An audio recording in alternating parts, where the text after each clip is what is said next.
PM Modi का गांधी परिवार पर निशाना। प्रधानमंत्री नरेंद्र मोदी ने गुरुवार को गांधी फैमिली के सदस्यों पर सीधा हमला बोलते हुए पूछा कि उन्हें नेहरू उपनाम का इस्तेमाल करने में शर्म क्यों आती है। पीएम मोदी ने सहकारी संवाद के मुद्दे पर कांग्रेस पर निशाना साधते हुए कहा कि पूर्व प्रधानमंत्री जवाहरलाल नेहरू और इंदिरा गांधी के नेतृत्व वाली कांग्रेस सरकारों के कई क्षेत्रीय दलों के प्रतिनिधित्व वाली राज्य सरकारों को गिराने के लिए संविधान के अनुच्छेद 356 का कम से कम 90 बार इस्तेमाल किया। इसरो ने लॉन्च किया अपना सबसे छोटा रॉकेट SSLV-D2। भारतीय अंतरिक्ष अनुसंधान संगठन इसरो ने शुक्रवार को अपने नए और सबसे छोटे rocket SSLV-D2 small satellite launch vehicle को अंतरिक्ष में लॉन्च कर दिया। आंध्र प्रदेश के श्रीहरिकोटा में सतीश धवन स्पेस सेंटर से ये लॉन्चिंग की गई। SSLV-D2 ने अपने साथ 3 सैटेलाइट लेकर अंतरिक्ष की उड़ान भरी, जिसमें अमेरिकी की कंपनी अंतरास के सैटेलाइट जेनस 1, चेन्नई के स्पेस स्टार्टअप स्पेस किड्स के सैटेलाइट आजादी सैट 2 और इसरो की सैटेलाइट EOS 7 शामिल है। ये तीनों सैटेलाइट 450 किलोमीटर दूर सर्कुलर ऑर्बिट में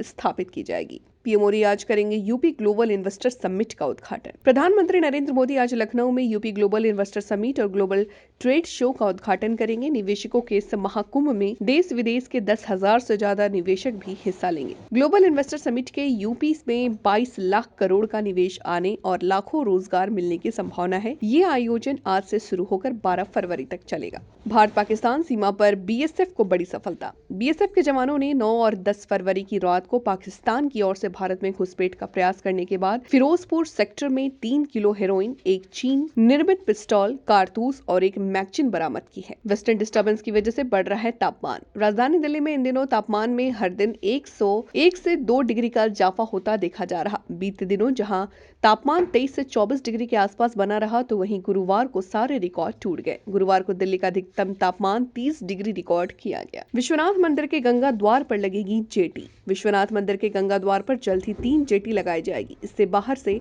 आने वाले भक्तों और पर्यटकों को काफी सुविधा मिलेगी। G20 की तैयारियों के मद्देनजर गंगा घाटों पर सजाने संवारने का काम जल्द शुरू होगा। अस्सी और रविदास घाट भी जेटी लगाने का प्रस्ताव तैयार किया गया है। पिरामल ग्रुप से मिली 3 जेटी नगर निगम ने स्मार्ट सिटी को दे दी है। काशी आ रही हैं राष्ट्रपति। देश की राष्ट्रपति द्रौपदी मुर्मू वाराणसी दौरे पर आ रही हैं। वो करीब 5 घंटे तक शहर में रहेंगी। इस बीच काल भैरव मंदिर और श्री काशी विश्वनाथ धाम जाकर पूजा अर्चना भी करेंगी। साथ ही दशाश्वमेध घाट भी जाएंगी और गंगा आरती में शामिल होंगी। इससे पहले कमिश्नरेट पुलिस ने सुरक्षा का खाका तैयार कर लिया है। पुलिस के मुताबिक काशी आ रही राष्ट्रपति की आंतरिक सुरक्षा व्यवस्था प्रेसिडेंट बॉडीगार्ड संभालेंगे। दिल्ली सरकार के परिवहन विभाग ने 2 दिन पहले शुरू की कार्रवाई। दिल्ली सरकार ने राष्ट्रीय राजधानी में अपंजीकृत और अवैध रूप से खड़े किए जाने वाले ई-रिक्शा के खिलाफ एक अभियान शुरू किया है। एक अधिकारी ने इसकी जानकारी दी। अधिकारी ने बताया कि परिवहन विभाग के कर्मी इस कार्रवाई में हिस्सा ले रहे हैं, जिसकी शुरुआत 2 दिन पहले हुई। इन्होंने कहा कि अब तक सरकार ने 100 ई-रिक्शा जब्त किए हैं। 13 घंटे आराम करने के बाद तेंदुए ने गाजियाबाद में मचाया आतंक। गाजियाबाद न्यायालय परिसर में दहशत फैलाने के करीब 13 घंटे पहले ही तेंदुआ कोर्ट परिसर में प्रवेश कर गया था।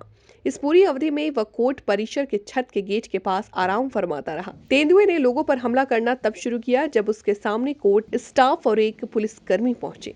मेड पर अत्याचार करने वाले दंपति नौकरी से बर्खास्त। हरियाणा के गुरुग्राम में 13 साल की मेड को गर्म चिमटे से दागने, पीटने व भूखा रखने की खबर सामने आने के बाद आरोपी पति पत्नी दोनों को उनकी कंपनी ने नौकरी से बर्खास्त कर दिया है। आरोपी Manish Khattar Max life insurance व उनकी पत्नी कमलजीत कौर एक PR कंपनी में काम करती थी। अभी के लिए इतना ही। बाकी की खबरों के लिए बने रहिए प्राइम न्यूज़ 24 पे। तब तक के लिए धन्यवाद।